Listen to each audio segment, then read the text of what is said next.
We're looking for treasure on Oak Island. Oh, Billy, oh, I can hear it, absolutely. Look at this, I got a coin. Oak Island's mysteries just took an electrifying turn on Lot 24. A jaw-dropping discovery has sent shockwaves through the treasure-hunting world. Known for its endless twists and turns, this latest find might just be the breakthrough we've all been waiting for.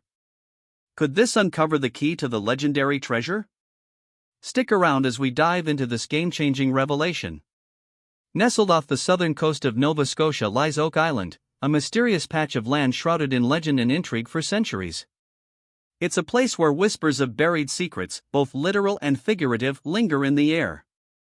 Among its many enigmatic corners is Lot 25, a seemingly unassuming 4-acre plot that holds the crumbling remains of a foundation hidden amidst the trees. But this isn't just any forgotten piece of land. It was once home to Samuel Ball, a man whose extraordinary life might hold the key to solving Oak Island's most legendary mystery. Samuel Ball's story is as compelling as the treasure hunters who've scoured the island for answers. In 2020, the latest team of searchers, led by brothers Marty and Rick Lagina alongside archaeologist Laird Niven, decided to focus their efforts on this 18th-century homestead. Their mission, to uncover the truth about the man behind Lot 25. Samuel Ball's name stands out in Oak Island lore like a tantalizing question mark. How did a man who began life under unimaginable hardship rise to become one of the wealthiest landowners on the island? And could he have played a role in hiding or even recovering the legendary treasure that has eluded seekers for generations? Born in 1761 on a rice plantation near Charleston, South Carolina, Samuel's early life was marked by grueling conditions. Rice cultivation was an unforgiving endeavor, requiring laborers to work in swampy fields rife with disease, from malaria to dysentery. On top of that, the constant threat of violence made every day a battle for survival. For Samuel, life was a relentless test of endurance. But in 1776, everything changed. The American Revolution was raging, and in 1779, British General Sir Henry Clinton issued a proclamation offering freedom to enslaved individuals who escaped rebel owners and joined the British cause. For Samuel, this was a lifeline. Along with 50 others, he seized the opportunity, leaving the Ball plantation behind and crossing into British lines. Samuel's journey took him to New York, where he joined the Loyal Refugee Volunteers, a unit known for daring raids and bold tactics.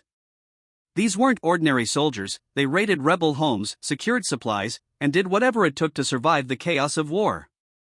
While such acts might be condemned in peacetime, in the heat of conflict, they were seen as necessary measures. From these humble and turbulent beginnings, Samuel Ball's path to Oak Island began, a journey that would transform him from an enslaved man into a wealthy landowner and a key figure in one of history's greatest unsolved mysteries. Through it all, Samuel Ball was learning valuable lessons, whether from his daring missions or the men he worked alongside. These weren't just skills for survival, they were tools to navigate the often treacherous world of money and business. Let's be real, some of these lessons probably didn't come with a stay legal manual, but they were undeniably effective. As the war progressed, the tide turned against the British. In 1781, the American forces achieved a game-changing victory, forcing Samuel Ball, along with countless other loyalists, to make a pivotal choice. He fled to British-occupied Canada, where the Crown had promised freedom, land, and goods to black loyalists in return for their loyalty. This sparked a wave of migration, with nearly 5,000 black loyalists settling in Nova Scotia, forming 52 historic black communities. While many chose to settle in areas like Shelburne or Birchtown, Samuel had a different vision. By 1787, he had purchased a 4-acre plot on Oak Island, Lot 25, for £8. In today's terms, that's a considerable amount of money, especially for someone starting a new life. But why Oak Island? It wasn't exactly prime real estate, remote, isolated, and densely wooded. Some believe his decision may have been influenced by his neighbor, Captain James Anderson, who owned the adjacent Lot 26. Anderson's story was as intriguing as Samuel's. Born James Murray Anderson, he became a pirate and privateer during the American Revolution. Initially loyal to the United States, Anderson pulled a dramatic plot twist. After being given command of an American ship, he defected to the British.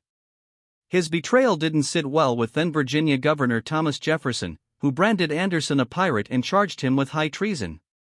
Facing the wrath of Jefferson, Anderson fled to Canada and eventually settled on Oak Island, purchasing Lot 26, where he lived until 1788. Did Anderson and Ball share more than just neighboring lots? Could they have known something about Oak Island's hidden secrets before arriving? While those questions remain unanswered, we do know that after Anderson departed, Samuel bought his lot, further expanding his property holdings. By this time, Samuel was no longer just a survivor, he was building an impressive portfolio, quietly carving out a legacy on an island destined to become one of history's greatest enigmas.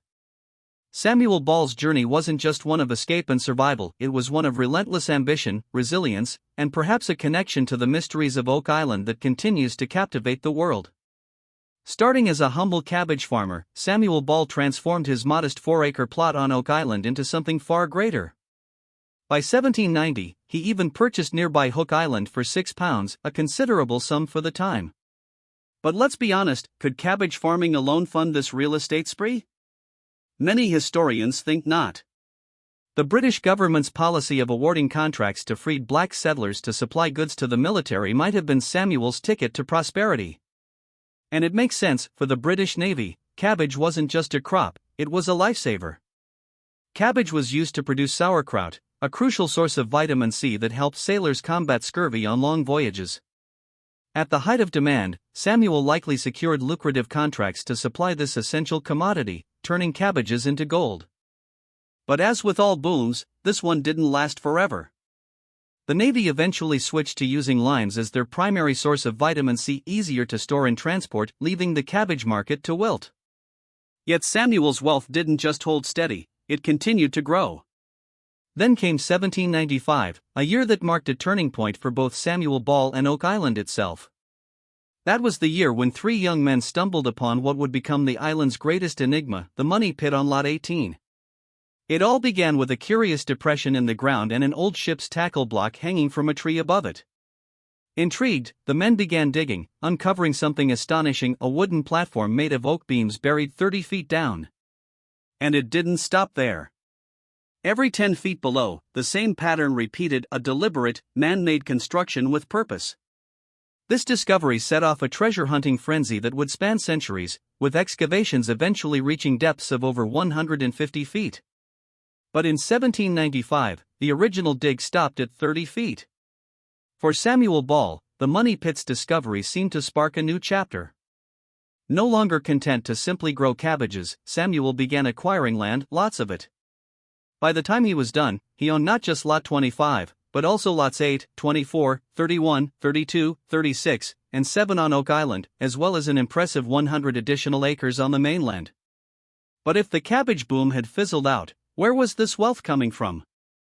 And what connection did Samuel have to the money pit's discovery? This level of land acquisition wasn't typical for a simple farmer. Did Samuel find something valuable during those early digs? Could he have uncovered a piece of Oak Island's fabled treasure? The answers remain as mysterious as the island itself.